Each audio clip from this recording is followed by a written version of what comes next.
নদী প্রতিনিয়ত চলমান, চলতে চলতে একটা সময় এসে সাগরে প্রবেশ করে। সাগরে মিশে যাওয়ার আগে নদী থমকে দাঁড়ায়, ভয়ে কাঁপতে থাকে।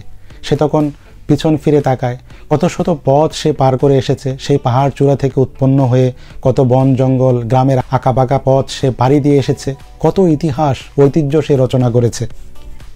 কিন্তু তার সামনে এখন বিশাল জলরাশি, কুল কিনারাহীন সাগর। এই সাগরে প্রবেশ করা মানেই তার চিরতরে নিঃশেষ হয়ে যাওয়া, তার অস্তিত্ব বিলীন হয়ে যাওয়া। নদী এখন কি করবে? সে দ্বিধাদ্বন্দ্বে পড়ে যায়। সে কি পিছন ফিরে যাবে নাকি সাগরে মিশে যাবে? তখনই বলা হয়, there is no other way. কিন্তু আর কোনো উপায় নেই, আর কোনো পথ খোলা নেই। The river can not go back.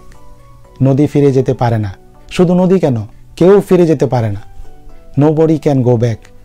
To go back is impossible in